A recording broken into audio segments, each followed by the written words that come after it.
Good evening, friends. In this Sunday message on Sanatana Dharma, we'll continue the Mahabharata.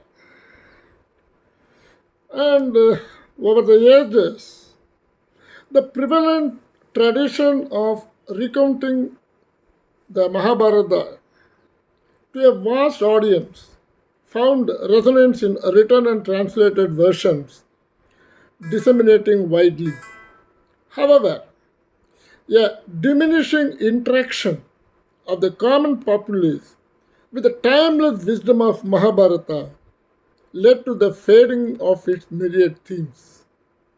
Instead, the prevailing memory centered on the depiction of the largest battle in Indian culture, fostering a misinterpreted association with the violence and war.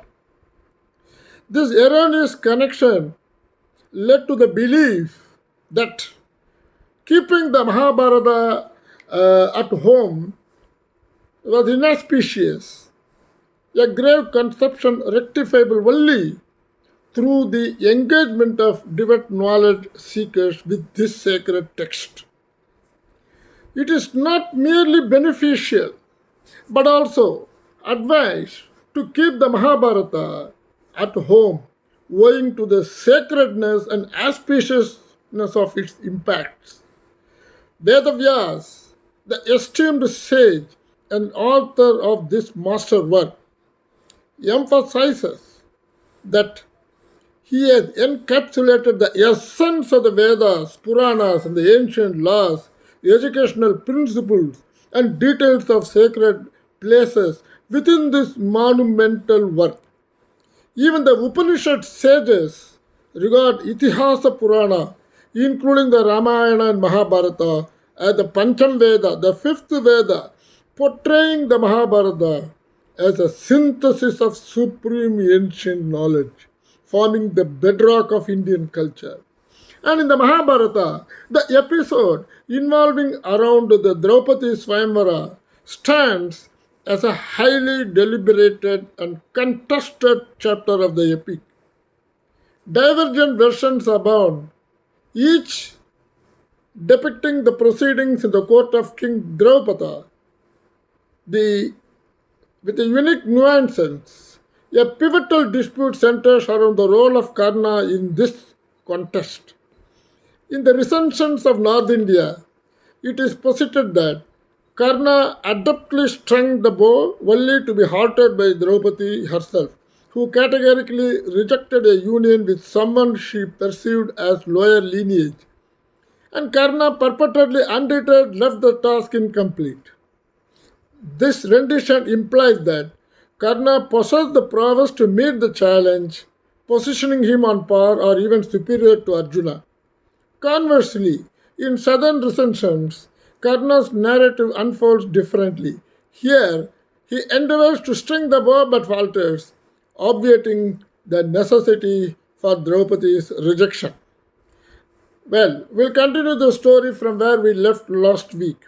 Following the Bhimasena's triumph over Bagasura at Ekachakra Nagara, the Pandavas, donned in Brahmana's guise, become privy to Draupadi's Swayamvara through a visiting Brahmana. Encouraged to participate, the Pandavas embark on a journey marked by encounters with the Gandharva Chitrasena and subsequent engagement of sage Daumya and other lifelong Purohita. Arriving incognito in Panchala, the Pandavas lodge in a potter's abode, mingling with Brahmanas awaiting the impending contest. And Drupada clandestinely harbors a desire for Draupadi to wed Arjuna, fashioned a distinctive challenge involving Lord Shiva's bow, Gandhura, rather it is Kindura, and the bow, elevated, necessitates contestants to shoot the arrows at an artificial fish's reflection in a bowl of water on the ground.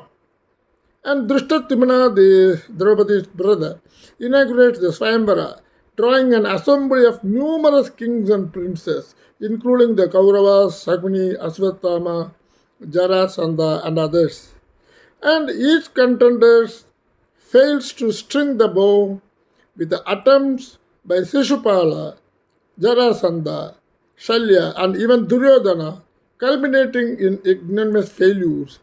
Karna, the last formidable participant, hoists the bow but fails to string it, prompting others to abandon the challenge.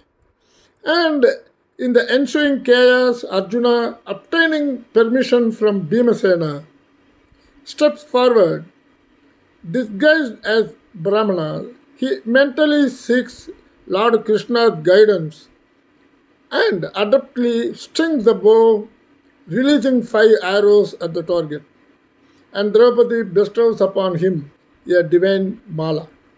The vanquished kings return to confront the Pandavas, but Bhima and Arjuna, wielding their combined might, secure resounding victories. And amidst this tumult, Lord Krishna intervenes, announcing a ceasefire, concluding the Samvara with Arjuna winning Draupadi's hand. And Arjuna, upon announcing his triumph to his mother Kunti, follows her instructions to share the prize with his brothers. So Kunti's irrevocable statement inadvertently leads to all 5 Pandavas to marrying Draupadi and fulfilling karma from Draupadi's past life prayers to Lord Shiva. As tensions escalate between the cousins, Krishna makes a divine appearance, possibly as an incarnation of Vishnu, tasked with a preserving cosmic order, dharma, amid encroaching chaos. And Krishna's deification in the Mahabharata introduces a significant theme, universal consequences transcending familiar rivalries. And on Krishna's counsel, the Pandavas present themselves to the blind king Dhritarashtra. In a bid for peace, he offers them half the kingdom, albeit in a desolate region. And Yudhishthira reluctantly accepts, aspiring to avert war.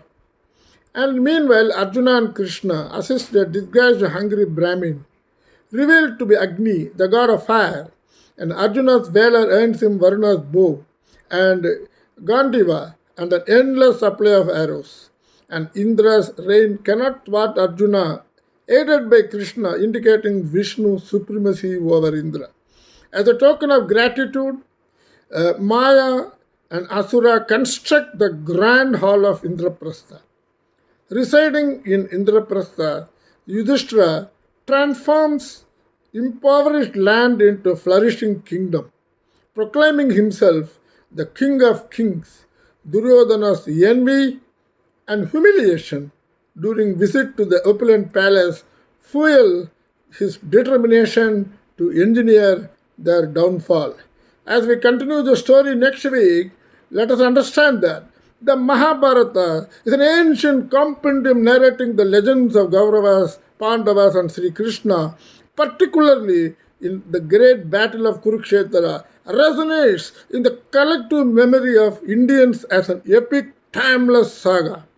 These narratives encompass episodes from the lives of Mahabharata's characters, imparting practical, moral, and spiritual teaching that offer valuable insights into listeners' own lives.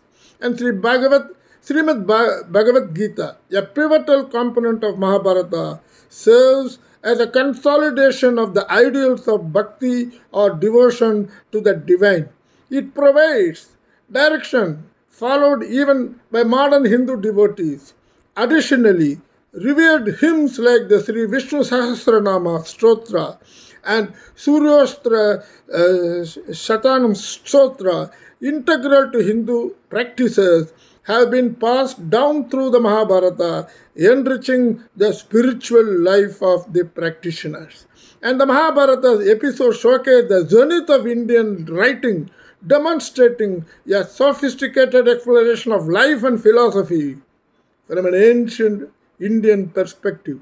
And the characters portrayed with the human complexity, devoid of simplistic dichotomies of right and wrong, facilitate audience connection These characters navigate diverse situations and challenges. The dharma or assigned duty is scrutinized, offering valuable lessons for us facing challenges in our life. And in its spiritual grandeur, the Mahabharata stands as a practical guide to achieving the perfect human life. So, have a wonderful evening.